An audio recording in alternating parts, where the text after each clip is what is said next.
লবিবাজি বরদাস্ত করব না, ইন্দিরা ভবনে পৌঁছে কড়া বার্তা তাপসের। বদরপুর ঘাট থেকে বিশাল গাড়ির মিছিল করে শ্রীভূমি পৌঁছলেন জেলা কংগ্রেসের নয়া সভাপতি। কংগ্রেস কর্মী সমর্থকদের উষ্ণ সংবর্ধনা, কংগ্রেস সংগঠনকে ঐক্যবদ্ধ করার আহ্বান।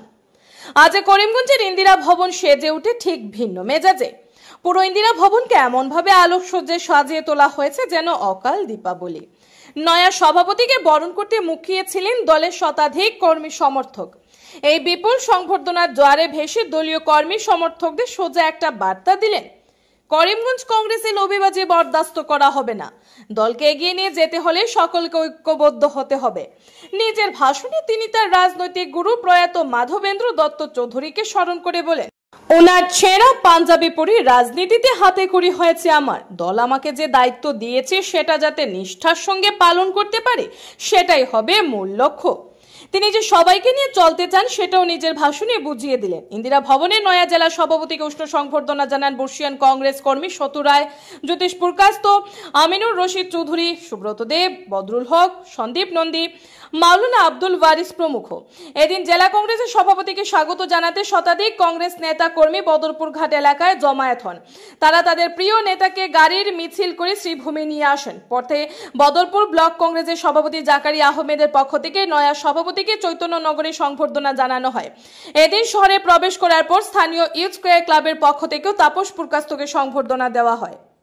শ্রীভূমি থেকে সুস্মিতা দাসের প্রতিবেদন। সৎ এবং নিষ্ঠার সহিত কাজ করলে তার প্রতিদান পাওয়া যায়। সেটা আজকে আমার বেলায় হলো। কংগ্রেস হাইকমান্ড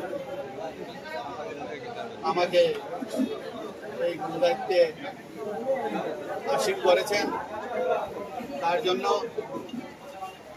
ওনাদের প্রত্যেককেই আমার অন্তরের অন্তঃস্থল থেকে ধন্যবাদ জ্ঞাপন করছি। বিশেষ করে আসাম প্রদেশ কংগ্রেস কমিটির সভাপতি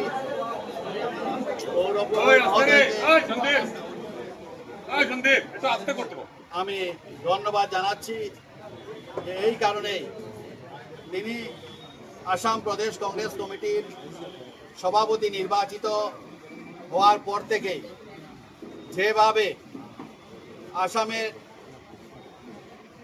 এক স্থান থেকে অন্য স্থান পর্যন্ত চষে বেরিয়ে যাচ্ছেন, ঠিক সেইভাবে আমাদের নেতা রাহুল গান্ধীজিও আপনারা দেখেছেন, তিনিও কাশ্মীর থেকে কন্যাকুমারী তিনিও ন্যায় প্রতিষ্ঠার জন্য তিনিও বেরিয়ে যাচ্ছেন। আমি চাই এই করিমগঞ্জ আমাদের কংগ্রেস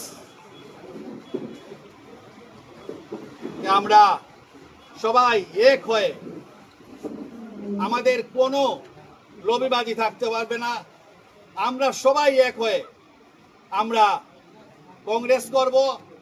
এবং আমি বলি এই কারণেই যে আমার নেতার দরকার নেই, আমার কর্মীর দরকার। কর্মী আমার লাগে, নেতা আমার প্রয়োজন নেই। আমি 2-3 দিনের ভিতরেই বিভিন্ন জায়গায় অবজারভার নিয়োগ করব এবং তার রিপোর্টের ভিত্তিতে আমি রিপোর্ট আসলে পরে আমি তারপর বিচার বিবেচনা করব। কিন্তু প্রত্যেকটি বুথ শক্তিশালী হবে।